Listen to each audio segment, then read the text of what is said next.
Assalamualaikum warahmatullahi wabarakatuh. Selamat pagi menjelang siang kepada kita semua. Pertama marilah kita panjatkan puji dan syukur kepada Allah Subhanahu wa taala karena atas limpahan rahmatnya kita dapat berkumpul pada kesempatan kali ini. Salawat serta salam semoga terlimpah curahkan kepada junjungan kita Nabi Muhammad sallallahu alaihi wasallam. Pada kesempatan kali ini kami akan mempresentasikan materi tentang hukum Islam untuk memenuhi tugas dari Bapak Endang Syarif SHIMM. Baik, terima kasih. Langsung saja ke materi teorinya. Baik, jadi saya akan menjelaskan pengertian hukum Islam. Hukum Islam adalah aturan yang diturunkan oleh Allah Subhanahu wa taala melalui Al-Qur'an dan hadis yang mengatur segala aspek kehidupan umat muslim, baik itu dalam ibadah, hubungan sosial, maupun hukum pidana dan perdata. Jadi, contohnya dalam ibadah yaitu sholat. Hukum Islam mengatur tata cara dan waktu pelaksanaan sholat 5 waktu seperti kewajiban menunaikan sholat maghrib setelah matahari terbenam. Kemudian yang kedua yaitu zakat. Wajibnya membayar zakat fitrah dan zakat mal bagi orang yang mampu.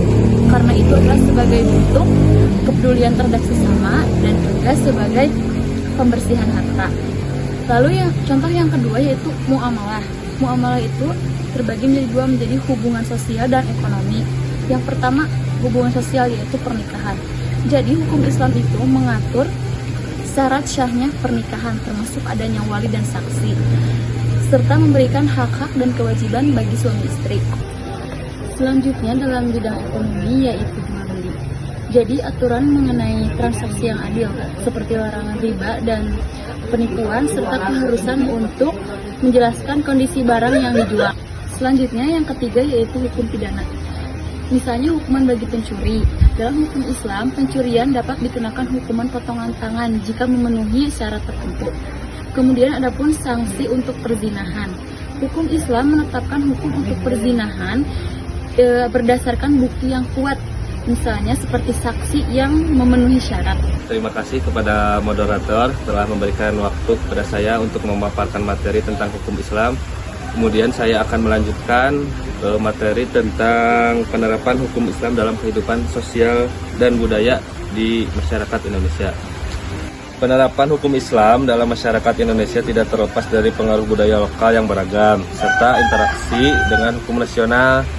Contohnya, penerapan hukum Islam dalam kehidupan sosial adalah dalam bidang perkawinan, di mana hukum Islam menjadi acuan dalam proses akad nikah, poligami, dan perceraian. Hukum Islam di Indonesia diatur melalui Undang-Undang Perkawinan Nomor 1 Tahun 1974, yang meskipun diwarnai oleh syariat, tetap harus diselaraskan dengan hukum nasional. Kemudian contoh lainnya adalah hukum waris, yang sering menjadi perdebatan di kalangan masyarakat, terutama terkait perbedaan hak waris antara laki-laki dan perempuan.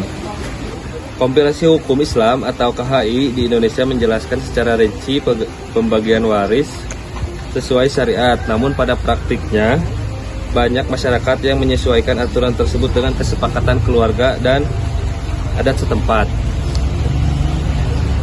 Kemudian ada dalam pengelolaan zakat, hukum Islam menjadi landasan bagi banyak organisasi dan pemerintah melalui Badan Amal Zakat Nasional atau Basnas.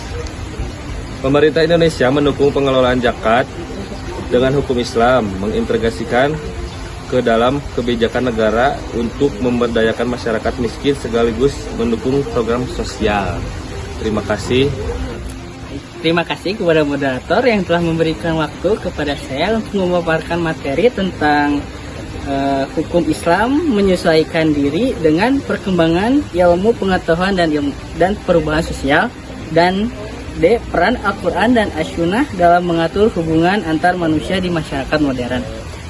Baik, pertama saya akan memaparkan materi tentang hukum Islam menyesuaikan diri dengan perkembangan ilmu pengetahuan dan perubahan sosial. Hukum Islam bersifat dinamis dan terus berkembang sesuai dengan perubahan zaman dan konteks sosial masyarakat. Perkembangan ilmu pengetahuan dan teknologi menghadirkan tantangan baru bagi penerapan hukum Islam. Salah satu contohnya adalah dalam ekonomi syariah. Dalam munculnya sistem perbankan dan keuangan modern, para ulama dan akademis lainnya di Indonesia merumuskan prinsip-prinsip ekonomi syariah yang bebas dari riba dan spekulasi, sesuai dengan ajaran Al-Quran dan As-Sunnah. Bank Syariah Indonesia atau BSI dan lembaga keuangan syariah lainnya adalah hasil dari upaya ini. Mereka menyediakan produk dan layanan keuangan yang sesuai dengan syariat Islam, seperti akad mudharabah bagi hasil dan musyarakah atau kerjasama, yang berbeda dengan sistem perbankan konvensional di Indonesia. Contoh lain pada sektor teknologi informasi dan perdagangan elektronik atau e-commerce, pertumbuhan pesat e-commerce menimbulkan tantangan bagi penerapan hukum Islam, seperti kehalangan produk dan praktik transaksi yang adil. Misalnya, ulama di Indonesia telah menerbitkan fatwa terkait penggunaan teknologi fitness syariah yang mengikuti prinsip-prinsip dalam transaksi online. Fatwa Majelis Ulama Indonesia atau disebut dengan MUI memainkan peran penting dalam adaptasi hukum Islam terhadap berbagai perubahan sosial, seperti dalam transaksi digital hingga masalah donor organ.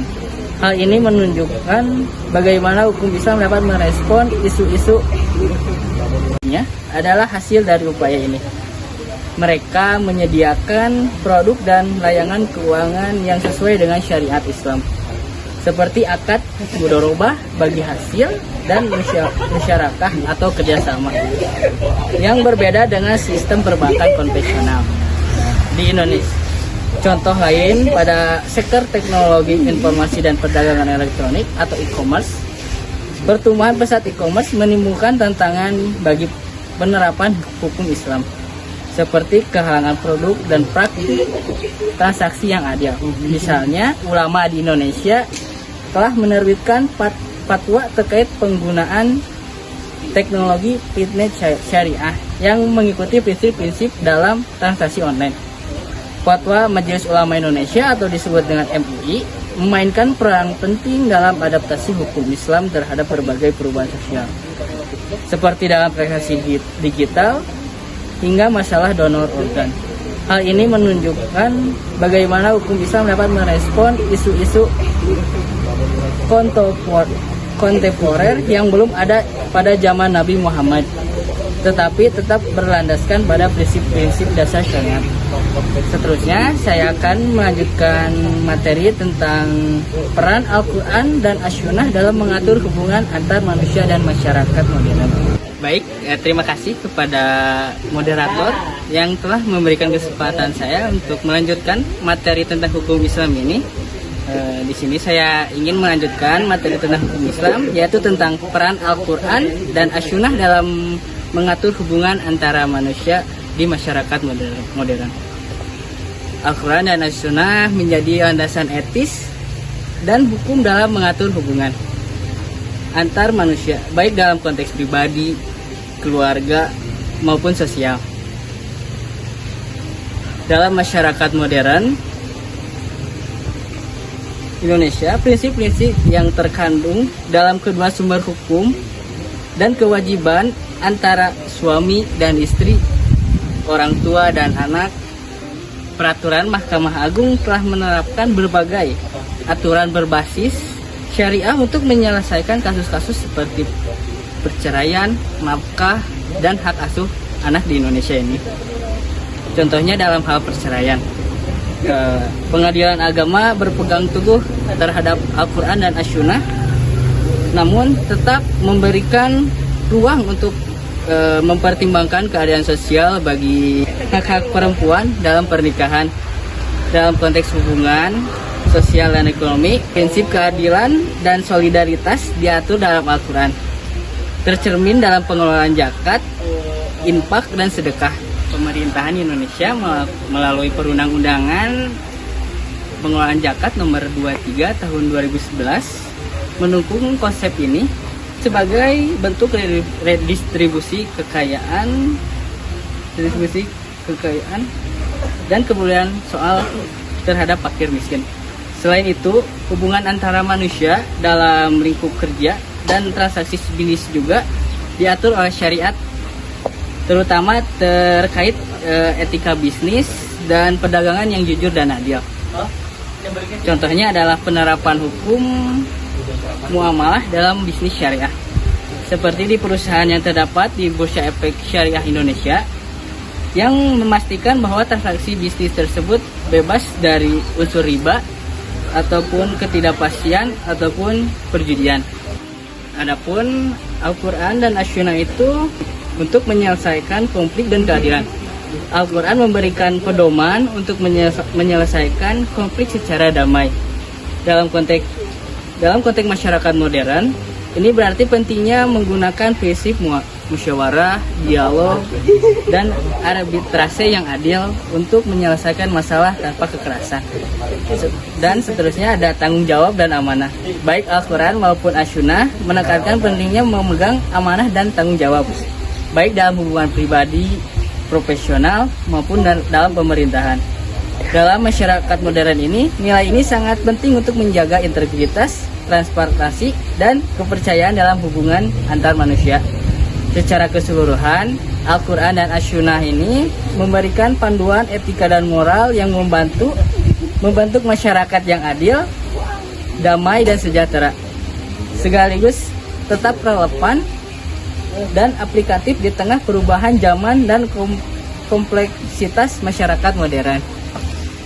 Baik, jadi kesimpulan materi pada hari ini yaitu bahwa hukum Islam memiliki peran penting dalam kehidupan sosial dan budaya masyarakat Indonesia. Terlihat dalam berbagai aspek seperti perkawinan, hukum waris, dan pengelolaan zakat. Penerapan akad nikah syariah menjadi acuan utama bagi banyak pasangan muslim, sementara hukum waris biasanya diatur dengan kesepakatan keluarga dan adat masing-masing. Selain itu, hukum Islam menunjukkan kemampuan untuk beradaptasi dengan perkembangan zaman, termasuk dalam bidang ekonomi syariah dan teknologi melalui munculnya lembaga keuangan syariah serta fatwa-fatwa MUI yang responsif terhadap isu-isu kontemporer. Al-Quran dan As-Sunnah memberikan paduan etis yang mengatur hubungan antar manusia, membantu menciptakan keluarga yang harmonis dan masyarakat yang adil. Dengan demikian, penerapan hukum Islam berkontribusi pada integrasi nilai-nilai agama dan praktik sosial yang diharapkan dapat meningkatkan kesejahteraan masyarakat secara keseluruhan.